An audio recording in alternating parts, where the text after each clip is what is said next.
The second rule of survival is don't get captured. If you can avoid it, even if you have to walk away from everything you know and everyone you love, walk away. But there are times when walking away isn't possible. When walking away means you'll be dead or worse off than before. And when it comes to such situations, your choices become few and far between. You go forward, you hold your ground, or you make a bargain. In today's story, our protagonist makes a bargain that's equal parts desperation, fear, and hope. Let's get started. One night in LA, a woman named Seraphina, Sera for short, paces anxiously in front of the hospital emergency room.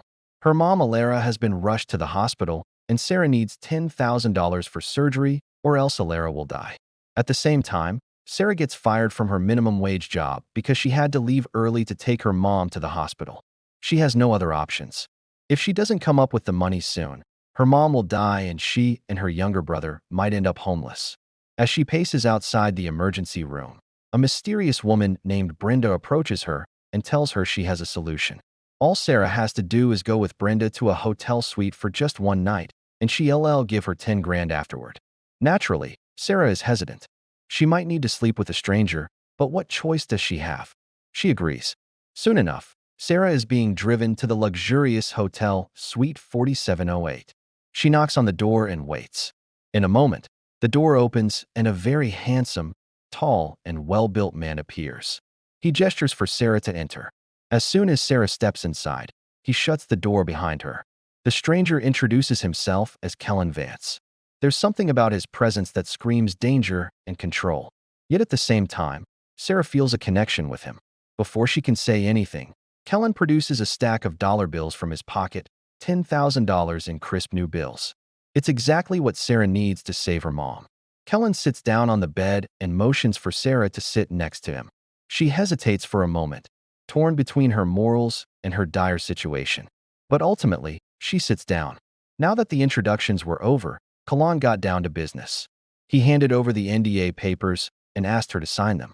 After Sera signed the agreement, Kellan finally gave her the money and told her to use it wisely.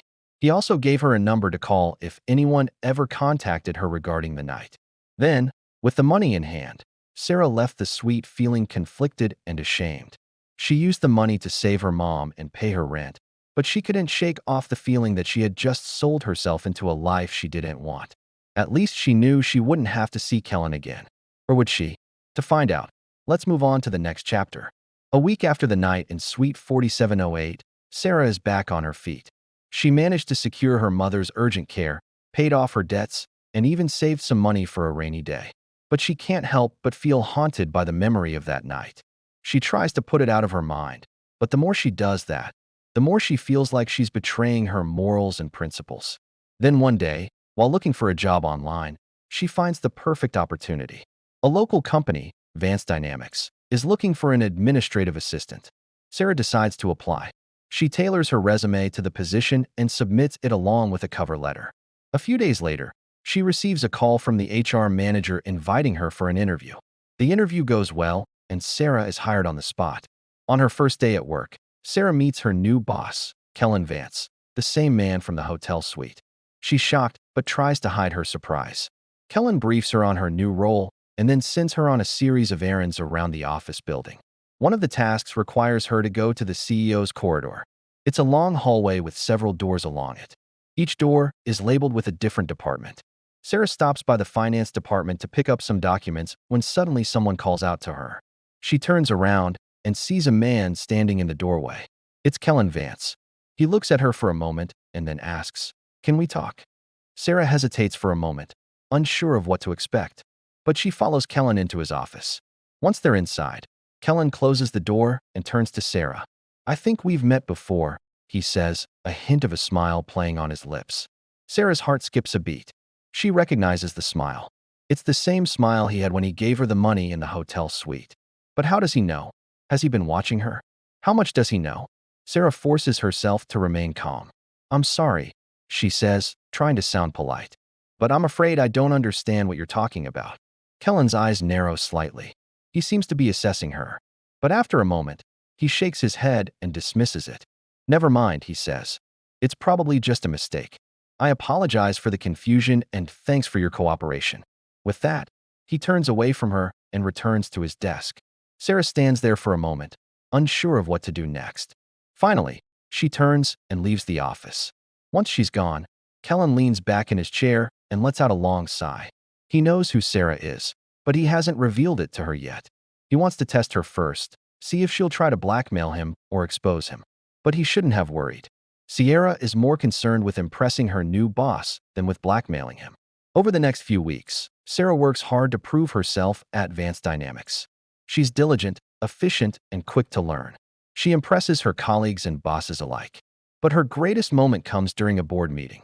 Kellan is presenting the company's quarterly report to a group of investors. Sera is in the conference room taking notes when she notices something strange. The numbers don't add up. She discreetly pulls Kellan aside and points out the error. Kellan is grateful for Sera's attention to detail. He thanks her and promises to look into the matter. Later, Sera learns that the error was a result of fraud committed by Kellan's brother, Ronan. With each passing day, Ronan becomes increasingly hostile towards Sera. He believes that she's only at Vance Dynamics to seduce his brother and take over the company. And he's not alone. Kellan's ex-fiancée, Priya Sharma, also resents Sera. She believes that Sera is only with Kellan for his money and power. Meanwhile, Kellan begins to realize that his feelings for Sera run deeper than just physical attraction. He finds himself drawn to her intelligence, kindness, and determination. But he's afraid to admit it.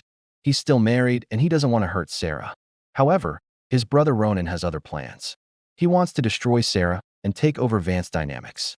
So he reveals the truth about Sera to the media. Soon enough, Sera is being labeled a gold digger and a home wrecker in the news. But she doesn't care. She knows the truth, and that's all that matters. Kellan is furious with Ronan. He confronts him and fires him on the spot. Now determined to destroy Sera, Ronan kidnaps Alara Hayes and threatens to kill her unless Sera sleeps with Kellan one last time. Overwhelmed with emotion, Sera refuses, saying she'll go to the police if Ronan doesn't release her mom. Hearing this, Kellan grabs Ronan by the collar and punches him. Kellan is filled with remorse for his past behavior towards Sera. He realizes that he truly loves her and wants to spend the rest of his life with her. He apologizes to her and asks for her forgiveness. Tears streaming down her face, Sera says she can never forgive him. At that moment, Kellan knows he has only one chance to win back Sera's trust. And that's when he shocks everyone. Kellan publicly announces that he and Sera are getting married. The wedding is small and intimate, attended only by close friends and family. Kellan and Sera exchange vows and rings, promising to love and cherish each other for the rest of their lives. In the coming months, Sera gives birth to Kellan's baby girl, Zora. Kellan is overjoyed and promises to love and care for both Sera and Zora. He realizes that he made the right decision by marrying Sera. Not only did he win her trust and respect, but he also found the true love he had been searching for his entire life. That's all for today. See you next time.